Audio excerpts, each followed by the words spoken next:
นั่นดิมันมาเลยมันยังอยู่เนาะว่าซ่านเฮ้ยยังบ่ได้ออกแล้วมันบ่ทันลงนะเป็นบ่ฮอกที่บ่ได้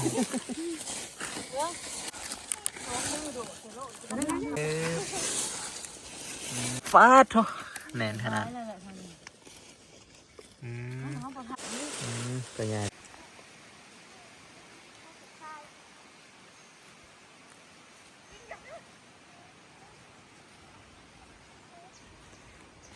สบายดีทักทายสบายดีพี่น้องพอๆกันยังมือสอบพี่น้องมื่อนี้พาพี่น้องมาหาเขียดอยู่ห่วยมาเบิ่งวิธีหาเขียดแบบใหม่ต้นไม้ท่านี้ก็เขียวงามพี่น้องส่องหนาแรงเพราะว่ามันมีอันแรงน้ำอยู่ในพื้นมันก็เลยเฮ็ดให้ขี้ดินนี่มีความสุ่มเฮ็ดให้ต้นไม้ใบหญ้านี่ยังเขียวงาม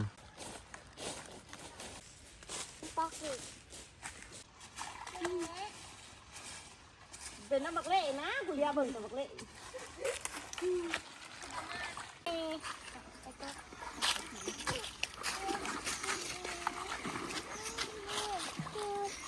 ก็ไอ้คูดอีกอะอลินจังจริงอะริมดินทรายเด้อริมดินทรายนะสิ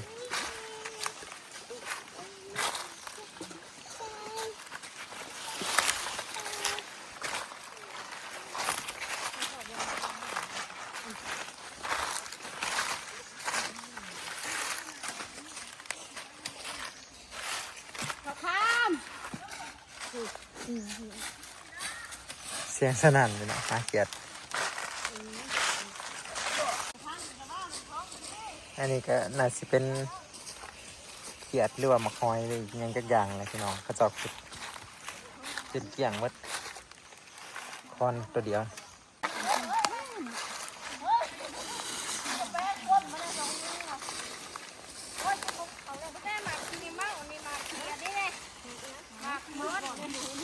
ผักตำแยนี่นี่นะมันคัดลักกูเห็นว่าได้กูมาก่อนแล้วกูบริเบิร์นถ้าเบิ่งนะเขียดเป็นอะไรบ้างเขียดใส่สวิงเธอหลายคนนะดิสบายดีทีมงานหาเขียดมื่อนี้พามาเบิ่งอะไรวิธีหาเขียดของบ้านนาดูพี่น้องจะแตกต่างกับบ้านรวมไซอยู่เพราะว่าเขาจะสิหาในแคมหัวก็ถือสวิงมานำแต่ว่าบ้านเฮามันจะหาอยู่นำไห้นาน้ำโคกมาพี่ก็พูดบ่มีเขียดมักนาวบ่เขียดมักนาวมีอยู่บ่เคยเห็นบ่แสดงว่าแท้นี่บ่มีทั้งลุ่มทั้งฝุ่นน่ะมีเขียดมักนาวเนาะ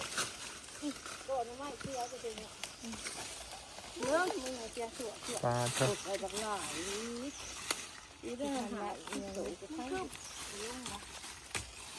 กบก็ได้บ่ปลาหาได้กับง่ายไหมเบิ่งพี่น้องไอ้หมนคักอันนี้บ่ได้ย่านงูย่านเหี้ยวหาแบบคักขนาดตอนเที่ยงแล้วกลับบ่แต่ว่ามกเขียดที่นี่ก็ได้บ่เขาไม่นี่ปลาทูคือเต้นเข่าเท่เข่าแม่มาเข่าช่างพูดของเฮานะมันกับมันบ่อยากเข่าชวิงครับไปละมันยังไม่เฮ้ยลองดูค่ะไปแล้วพี่น้อง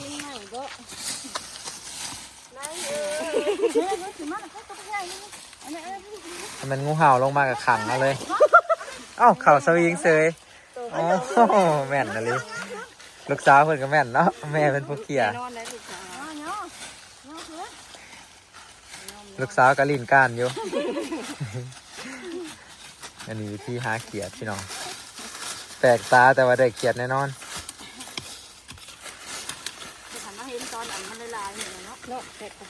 มือมันร้ายกับเต้นอย่างนี้หวานแล้วเนาะ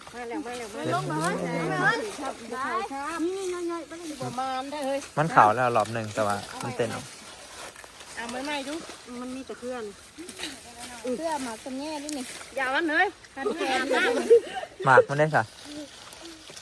หมากมันคือสิบมีเลยเนาะ นี่ โอ้ยกล้าจับอีก ท่าน โอ้โหเป็นหมากเป็นแง่เอาประสานงานกัน ตื่นกันตากล้องเลยแหละ คะแนนจะเอางูออกมากับพ่อเลย ไม่ใช่เลยมันบ่มีเยอะ นี่ตัวใหญ่ ท่านมา บัวทานสับตัวบักใหญ่หนึ่ง ลัดไม้ เล่มาเคลียร์ให้แน่เล่พออยู่เทิงมันต้องมีคนหนึ่งเคลียร์แล้วก็คนหนึ่งรัดเนาะจะเป็นแบบหาแบบว่า อย่าเบิ่งหวัง เพราะว่าเขียดทางได้มันก็อยู่ในอันแก้มตะทางหัวอยู่แล้วเขียดเดี๋ยวลงไปแล้วเขียดขายาวจะมีหลายชนิดพี่น้องเลยเขียดโม่ที่ว่าเป่าไม้กับเขียดขาคำแต่ว่าพวกเขียดจิกเขียดขายาวๆนั่นมันบ่เคยกินบ่กล้ากินทางเทิงนี่ก็สิเป็นต้นยางพี่น้องเลยสูงเป็นต้นที่ว่าปกคุมแสงแดดไว้ให้ขี้ดินมันสุ่มให้ดินมันสุ่มแบบพวกเขียดพวกกบมันก็เลยแบบหมักอยู่ในแก้มตะพังนะมันเป็นบอลที่ว่ามีความสุ่มผู้ยืนนำกระลัดพวกยืนนำคอยว่าเอาแยงตัวห้าสอนกุ้งเนาะแยงสอนกุ้งเนาะมาลัดไว้ไปเลย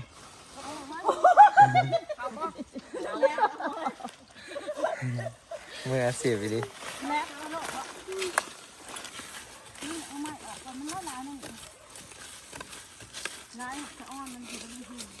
ไปแล้ว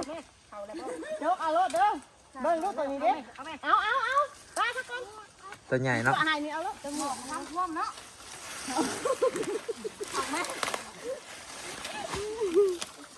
เบิ่งดู แกงช้าเห็นปะ สไลด์มีแต่โตสามีเราโตแบบ นั่นลงนะพกเอาไปเลย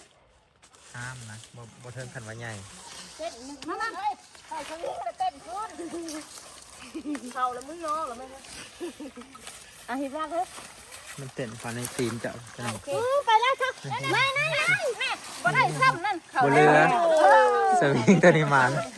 สวิงพูดตัวนี้สวิงมาเลยเช็ดตกน้ำไม่ใช่ ไปเลยเอาแม่เจ้าคุณ นี่ไปแล้ว ราคามือมันหล่น มาทานข้างหนึ่งงุ้มเสียมก็ได้เลือกหลับได้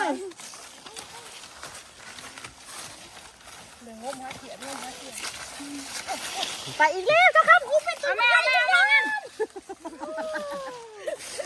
มันเข่าพี่ ครบเอาเลยเนาะ แม่เล่นมันไงบ่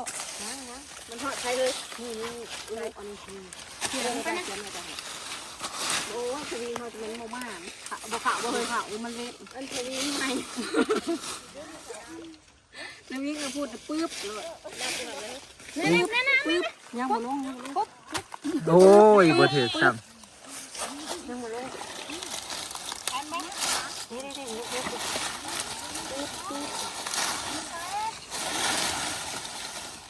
เดี๋ยวทาน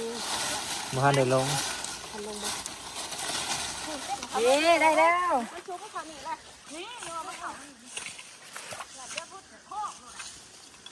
โตบ่ค่อยใหญ่ปานใดเนาะแค่โตพอดีมก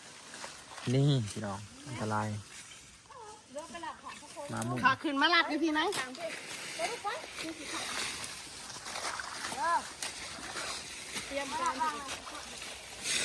ก็เท่าเนาะว่ามันผู้บุกเบิกถ่ายลัดสวิง2 อันเลย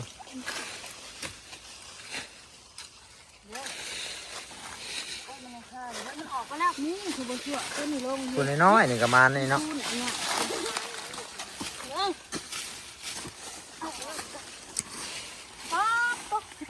เด้หมุนยกอยู่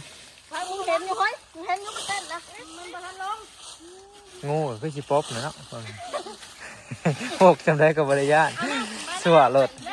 แน่นอนเลยพี่น้องเลยนางลาเขียด แล้วเข่าอีกแล้วนะหันนะไปแล้วนะ เต้นเขาเต้นเดี๋ยวมันเอามันหลอดล้อมกลางจะเห็ดนะนี่จะเอาสวิงใส่นะ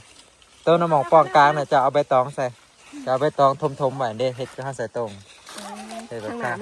เฮ็ดแบบข้าววอนเลยมันจังบ่ระแวงไปเขียนโม่พี่น้องโม่น้อยดับแท้ๆเขียดดับแท้ๆเขียดเดี๋ยวสิลองมือพี่น้อง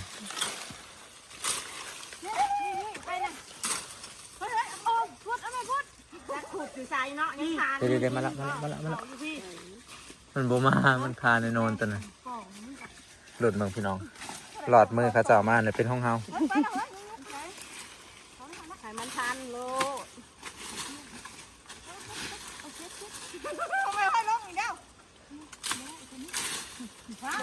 เอาแม่นั่งคันละหอดเอาแม่พะโค้งทันบ่ ห่วย นั่นน่ะอู้มาโค้งไปละยุ่งมุกนะ บางเถื่อก็เอาสวีบางเถื่อก็เอามือคุบเลย ตามจังหวะพี่น้อง เฮ้ยน้ำมันลงแล้วนะ โอ้โหเด็กตัวหนึ่งอย่างนี้คุมาแล้วเอาแม่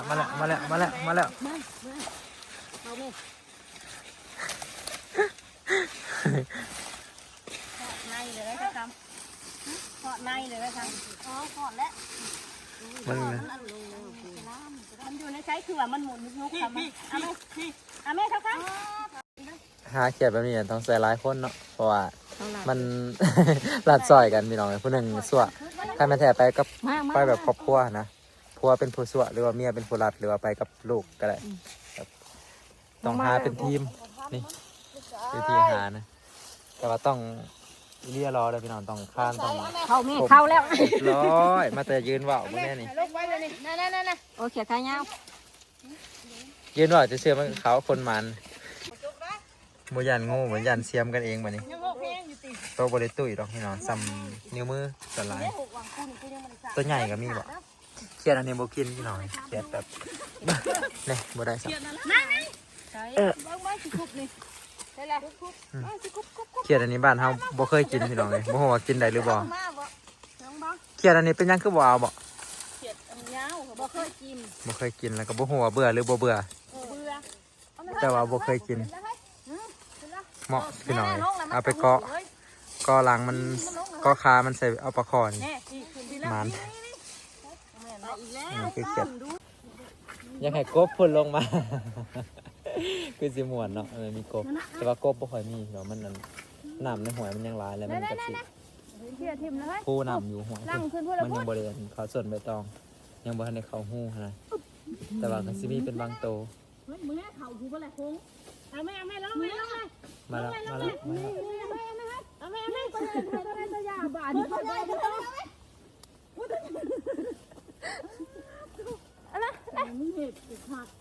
เต็มกับมือเลยเก่งเฮ้ย แล้วประมาณแหละ มาอ้าวบ่หอดเฮา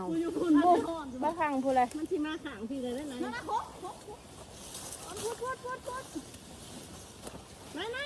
ดนายเข้าเร็ว ร้อยเอาไปเด้อ แม่ทุกคนเลยตัวใหญ่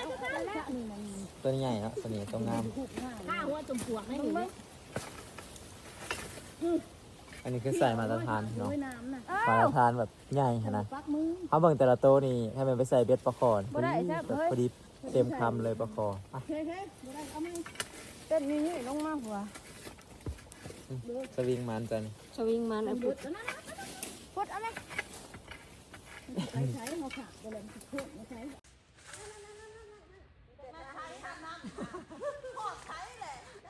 งูดังแหตัวนี้โมเมนเขียด ไปแล้วนั่นเลยไปแล้วโหมันตายทั้งพูดเลยนะเด็กเลยยังไหวอยู่เว้ยได้ประทัดหอดเอาคุกไปได้เอามามันบ่ลงเลยมันข้างใครไปในเงาเฮ้ยนั่นยังบ่ได้ทำนี่นะเขียดนั่งโอ้นั่งหกหมกนั่นมันไปตรงนะลิขันบัวเอาถูกไทยปาดเถอะบาดนี้ขี้จูดเอาหอดเขียดมา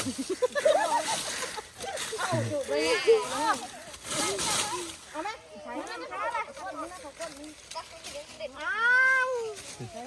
ด็ดเต้นในทางหลัง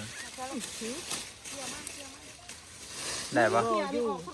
จับบ่ถึก ว่ามันหกมันจะออกมา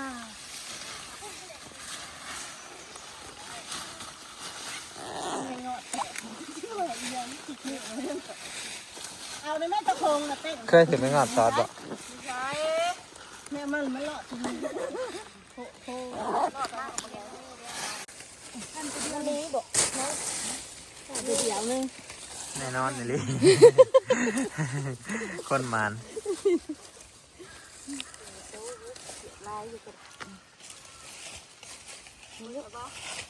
เข้ามาแล้วเบิดอีกแล้วเดี๋ยวน้อง เร็วนะเอาไหมทันมือก็ได้แม่นตาหอมซะ จะจับสวิงแล้วพูดแต่ค่อยข้างค่อยแม่นเพื่อพูดจะได้ เริ่มมาแล้วนะ เราจะปะสวิงบ่ทันใจ สวิงเนี่ยเพื่อมันสิลอยมาหอดเนาะเพื่อมันสิเต้นมาหอดจะถามว่าเขาคุบมาเลยมันทันใจกว่า นั่งไม่ได้นั่งสงบเล็กๆอยู่ฮะ เบิ่งพี่น้องในขณะที่หาเขียดอยู่ทางเทิงก็มีหางหมดแดง แต่มันคุลงมาเนี่ยบนเรือ หมดแล้วพูดมึงฉะแล้วนั่นนี่พูด จะเลยเขาบอกคักเอาขึ้นมาไว้ด้วย ซึ่งมันจะอยู่ใช่อย่างนะทำด้วยเนี่ยตัวละลงเลยไหนลงแล้วใช่ยังมาหอด มันไปทางงูไปทางโค้ง ไม่ละละ นี่ลงแล้วนั่น ลอย เอาไหมเรียบร้อยเยอะบุร้อย ไม่ละตัวนั้น บ่ลอยอีกจักเปอร์เซ็นต์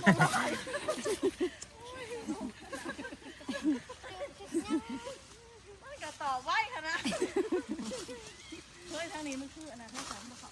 เลยเป็นเป็ด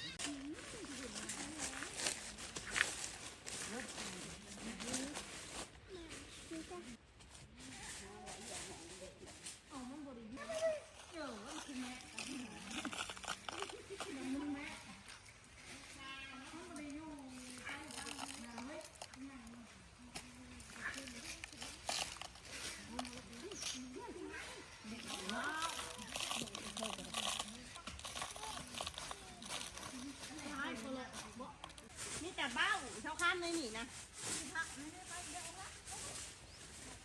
ถ้าไปเอาหมองมันเย็นก็ได้เหนื่อยนะแต่มันเอาไปแล้วเฮ็ดมาลาดสิเจ้าค้านข้าวโพดลาดข้าวผูก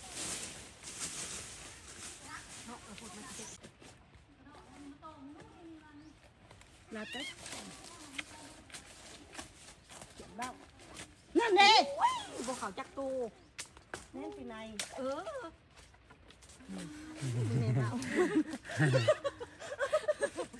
เขาพอโตตัวใหญ่มันเริ่มเข้าเบ้าแล้วเนาะปลาหน้ามันสิแห้ง มันประทันมันเจ้าค ทองโต ำกระปุกคายด้วย กระปุกนี้เอาเฮ้ยล้างนะอุ้ยดงมาใส่แล้วเอาเฮ้ยออกแล้วยังกระปุกกับมีเข้าจะทำเปิดไม่ต้องของเรากระปุกกับไตหัวเกียดดง กบเบ้าเฮ้ยตรงไหนนี่มันเย็นเนาะ เข้าแล้วอะไรจะเข้า ฮะ ได้บ่ บ่ได้บ่ กบมันอันอยู่ในอันขี้ต้มเนาะมันเริ่มเข้าเบ้าแล้ว ขู่มันบ่ กบขู่มันบ่ เอาแต่อันห้าก็ได้อันนี้เชียงใหม่ก็ยังได้อย่างนี้ เพราะว่ามันเบิดแล้วบัด เขาช่วยลงพ่อ เนี่ยเอาไปนี่ โอ้ยเดี๋ยวให้ประมาณเท่าไหร่ มันบอกเขาไม่ต้องไปทางอื่น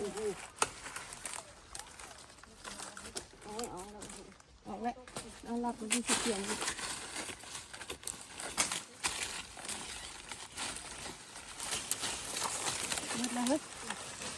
จะได้ลบเลยเนาะ เ มันสิถือกันตีนตากล้องอีกแล้วแหละเดี๋ยวน่ะลงแล้วนะเอาไหมสวิงมันคือบ่เขาวะ หลอดกลางเบิดภูเขาจักอันก็ลองกลาง เอาไปเลยได้เอาไหมใช่ผูก ตัวลองหันน้ำแล้ว ผูกแล้วก็ได้ลงมาบอกอันนั้น คนประมาณ คนบอกว่ากบก็บ่ได้จะรวยลงน้ำซะ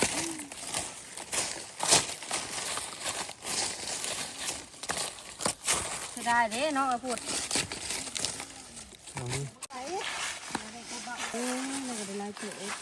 นี่เขาก็ตัวใหญ่นี่ที่เป็นบัวห่อที่ก็ได้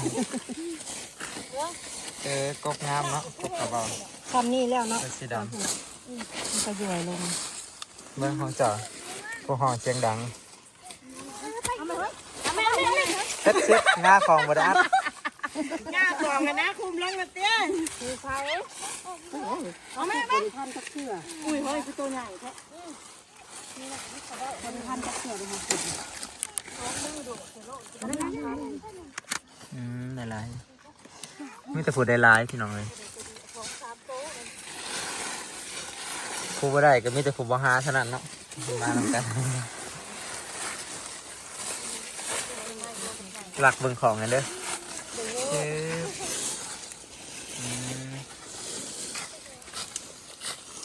ได้หลายทุกคนฟาดโถแน่นขนาดได้หลายพี่น้องหลายกูมู มือมาเนาะ มือไวผู้ได้ไวผู้นั้นได้เด้เพราะว่าเขียดมันจะบ่แม่นเขียดอยู่ในหูเกินเข้าหาน้ำโขกเด้มันจะเป็นเขียดเต้นลงน้ำเลย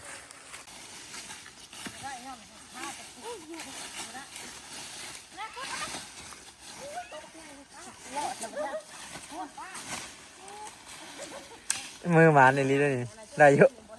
ได้ลี มือหมานนี่หรอกไอ้ผู้มือหมานก็มีบางคนกับสวิงบ่หมานก็มี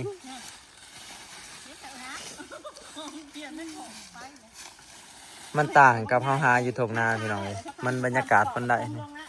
มันอยู่ใต้ห่มกกยางแหละมันอากาศดี มันบ่ฮ้อนบ่อ้าวคืออยู่ทุ่งนาเฮาหาแบบในห่ม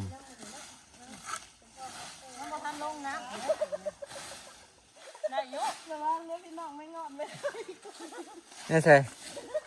มีแมงงอดบ่ตาเถอะมีหอนแมงงอด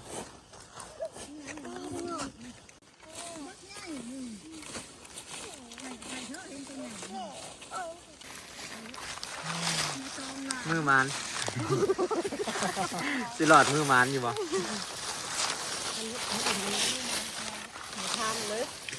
มือมันมาทานอาเปนต้า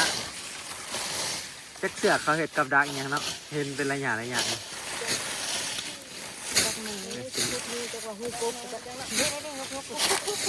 กบเบาไปจ้ะอู้มันออกก่อนเลยทัน บ่เป็นมือมันบ่ทัน ประทานเชิญในคุมนี่ก็พูดเลยเนี่ยเอาไม่เว้ย สุดนึง เกียดนะครับน้องมันเต้นไปเลยเว้ยหลัดเด้อ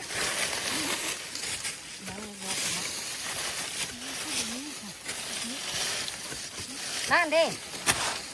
มันมาเลยมันอีหยังอยู่กินเอาไว้ซ่านมันบ่ได้ออกแล้วก็บ่ได้กินจับนี่แล้ว มือมันอยู่เนาะจ้ะ เนี่ย คุยนะคุยที่รอบ มันก็เลยมันยังโยกมันยังโยกเป็นเกียร์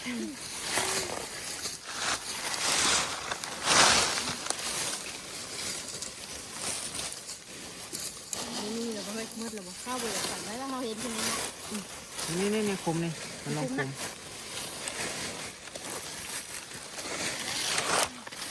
เป็นหูลง เป็นหูพูดมาพูดไหมเกียดลงนี่นี่ นี่ นั่นน่ะเต้นยกอยู่น่ะ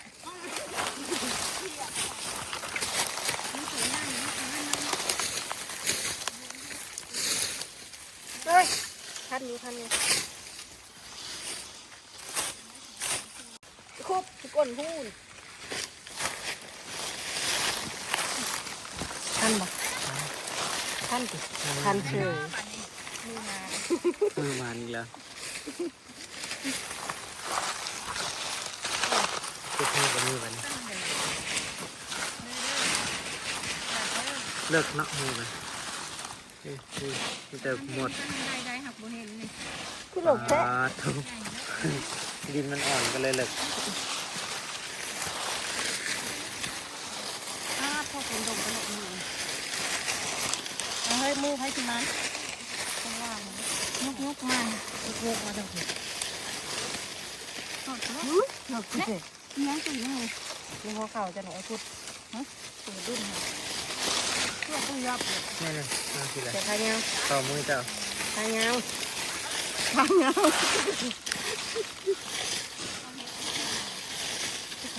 ใส่ บริย่านงูเนาะมือแบบสดๆเลยทีมงาน100%เลยแบบบริย่านงูเลย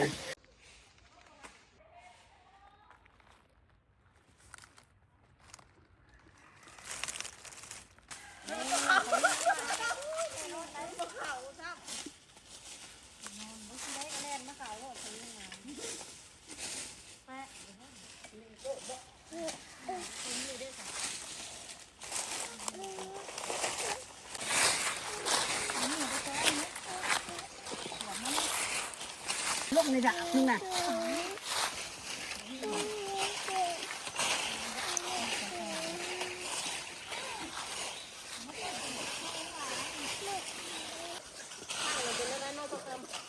ผมว่าขวบบ่ไปตัดไปเด้ไปขวบถักอันนั้นถักยังบ่เลิกนั่น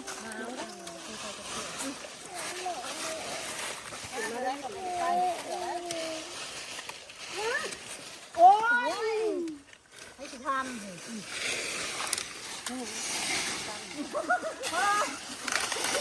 โอ้ยจงแม่จะทำแม่เอาแม่ทีมงานหาเขียด ไม่ได้กันโตบ่นะเดี๋ยวก็ถูกนะจะจกแค่เสือแค่ถุงเป็นยังร้อยเป็นยังวันนี้ผู้ยังก็เท่าท่าผมไปท่าเอิญเอาล้านเลยค่ะท่าเฮ้ยมาเฮ้ยไปท่าไปหาไม้เดี๋ยวแล้วก็ที่แม่อ่อนจะไม่นะหันงั้น ทั้งเย็นทั้งสุ่มซื่นไปหน่อยหาก็แบบบ่ได้ตากแดดหาอยู่ในห่ม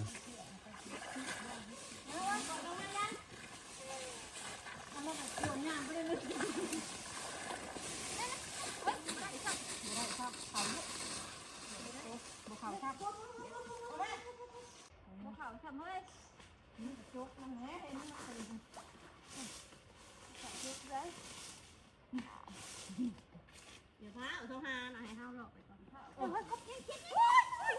เขาจะโตเลยบอกว่ามันเลิกเขาหูเลยเนาะมันบ่มีหรอกนี่เขาเทียนเขาแล้วเขาเร็วเบิ้ลเลยบอก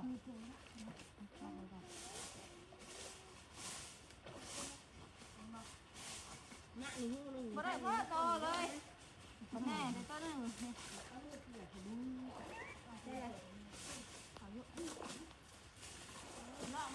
คนหนึ่งก็จะน้อย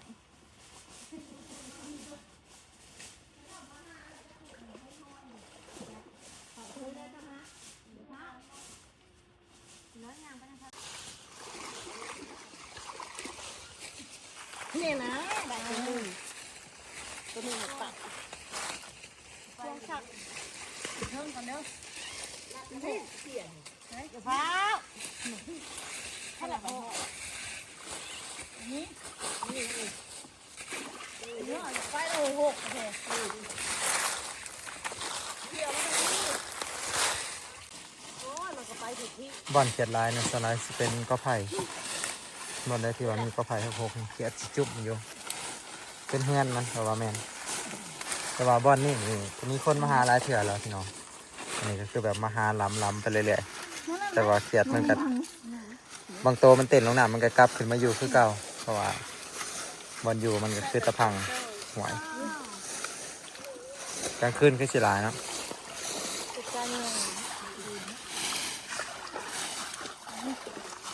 น้อยคือเจ้าประหยัดกินน้ำวะนี่น้ำเล่ไปเลยเอาไหมไหน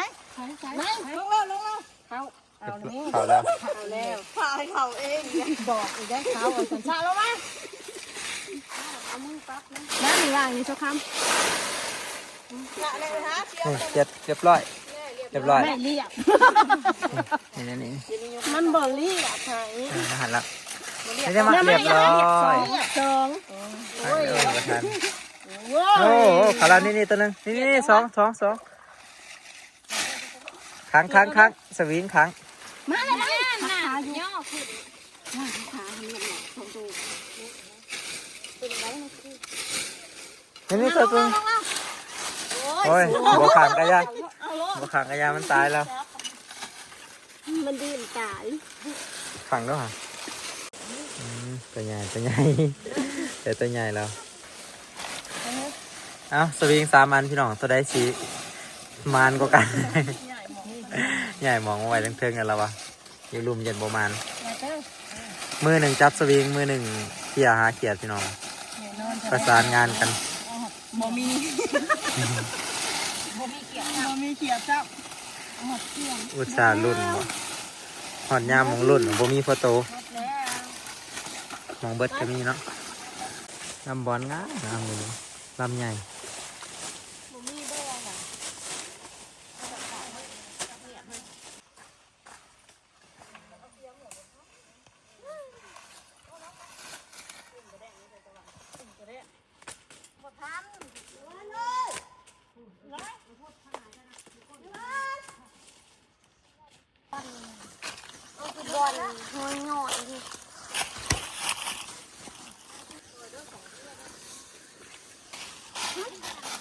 อยู่นี่จะเป็นอัน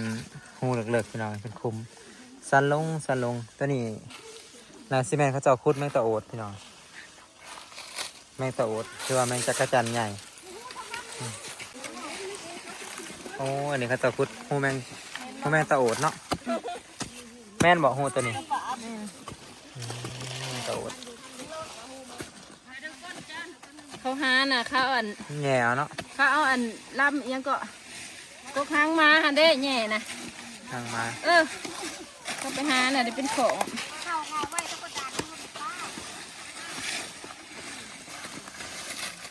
บริคุณเด็ก มันจะหักใหม่เนาะสิเห็นอยู่บ่ แมงตะโอดพี่น้องเลย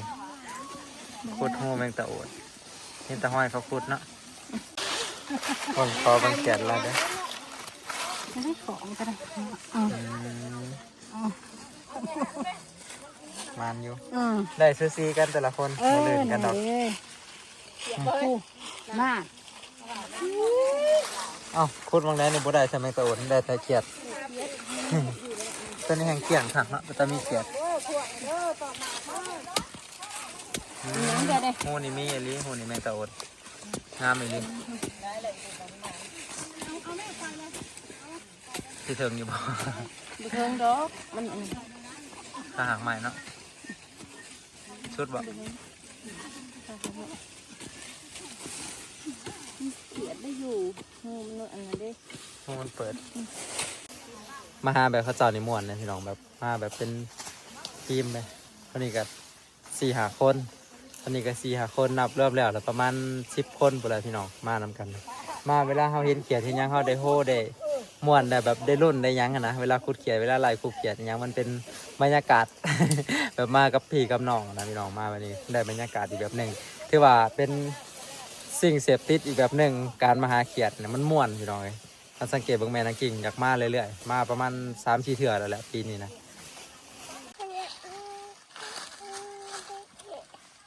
ไก่เพลนแหละพี่น้องลูกแอวเลยได้ซิเมื่อก่อนพี่น้องมาเบิ่งอยู่เพื่อนพอแล้วเสร็จมาเห็ดเมนูอะไรกินเขียดก็ได้หลายเติบแล้ววันนี้มาเบิ่งเขียดนะแม่ก่อนลูกเบิ่งเขียดแม่ก่อน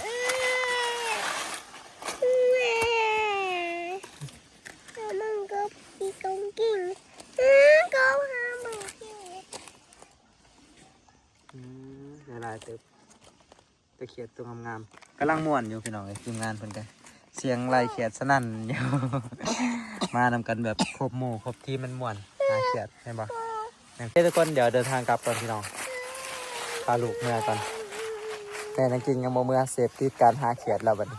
ม่วนแห้งไล่เขียดปะลูกเมื่อปะบายบายโอเคเมื่อกิ่งเมื่อใส